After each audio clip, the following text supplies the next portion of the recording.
Ashamaar kafuuni kabajamtoota fi jaalatamtoota hordoftoota maatii egeree miidiyaa nageenya keenya iddoo jirtan hundatti isinaa ga'u jecha biyya keessaa fi biyya alaa teettanii kan miidiyaa keenya hordofaa jirtan oduulee keenya galgala kana akka taanutti isin biraan geenya. Poolisiin magaalaa Finfinnee namoota konkolaataa galchina jechuun namoota 127 gowwoomsaan irratti tarkaanfii fudhate. Gaaffiin ulaa galaanaa Itoophiyaa waggaa 30 caaluuf awwaalee jira jechuudhaan ambaasaadar Diinaa Muftii dubbatanii. Godaantota seeraan alaa adoolessaa bara 2017 hanga hagayya bara 2018 gidduutti poolisiin Keeniyaa to'annoo jala oolchee 953 keessaa dhibbeentaan 70 yookaan lammiileen 670 lammiilee Itoophiyaa ta'uu isaanii ibsamee jira. Nageenya keenya iddoo jirtan hundatti isinaa ga'u jecha biyya keessaa fi biyya alaa teettanii kan miidiyaa keenya hordofaa jirtan oduulee keenya galgala kana kan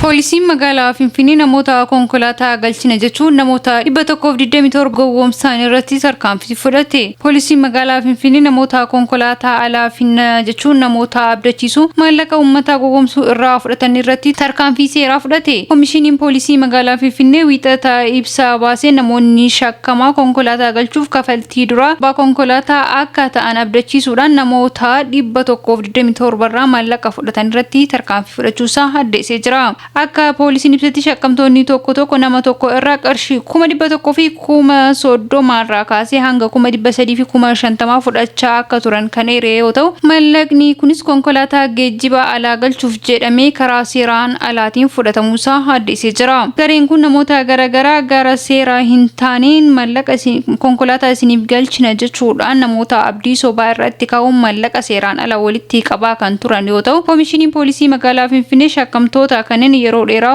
hordofaa ergaa ture booda hojii gowwoomsuu irratti bobba'uu isaanii eeruu namoota irraa kenname mirkaneeffachuudhaan seeraaf dhiyeessee jira. Poolisiin namoota dhuunfaa fi dhaabbilee garaagaraa maallaqa uummataa karooraan gowwoomsuun qindoomina seeraan alaa fayyadamuun walitti qaburraa akka of qusataniifis akeekkachiisa kan kenne yoo ta'u addatti immoo carraa investimentii damee geejjibaa fayyadamuun namoota gowwoomsuuf yaalan irratti seerri hojii irra ooluun tarkaanfiin seeraa akka irratti fudhatamus ibsamee jira.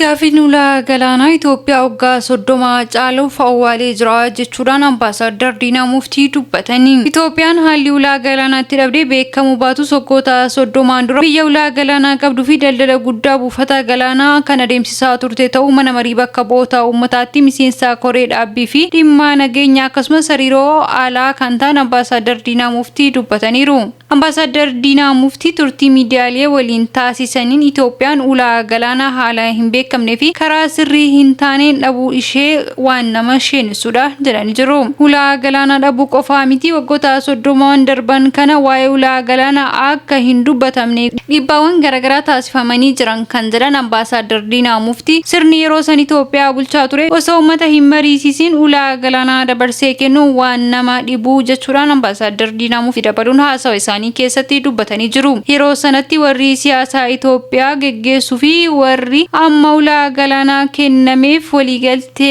akka qaban kan kaasan yoo ta'u murtoo yeroo sanii fedhii Itoophiyaa fi baay'ina uummataa biyyattii giddu galeessa godhatee kan hin ilaalamnee fi fedhii gartuu tokko qofaan kan murtaa'e ta'uu dubbatanii jiru. Dabalataanis gaaffiin ulaa galaanaa Itoophiyaa 30 caaluuf awwaalame kanaaf deebii akka argatuuf uummanni biyya keessaa ta'e hawaasni idila addunyaa hubannoo akka qabaatan irratti akka hojjetamuu qabu kan kaasan yoo ta'u Itoophiyaan ulaa galaanaa argachuu kan qabdu karaa nagaatiin akka ta'es akeekkachiisanii jiru. Gama biraatiin akka Itoophiyaan ulaa galaanaa argattu mirkaneessuuf karaa sirriin karaa dippiloomaasii akka ta'e ambaasaadar Diinaa Muftii kan kaasan yoo ta'u hariiroon biyyoota ollaa fi biyyoota alaa wajjin qabnu cimsuun karaa walta'iinsa fedhii Itoophiyaa karaa galaanaaf qabdu akka argattu cimsuu dandeessisu keessaa isa tokkos jedhanii jiru. Itoophiyaan ulaa galaanaa argachuuf sababiin barbaaduuf tokkummaa biyyoota gaanfa Afrikaa akka cimsuufis kan gargaaru ta'uu kan kaasan yoo ta'u kun ammoo walitti dhufeenya biyyoota gaanfa Afrikaa ol kaasuun akkasumas daldala diinagdee biyyoota kanneen giddu galeeffatee kan cimsu jechuudhaan dubbataniiru.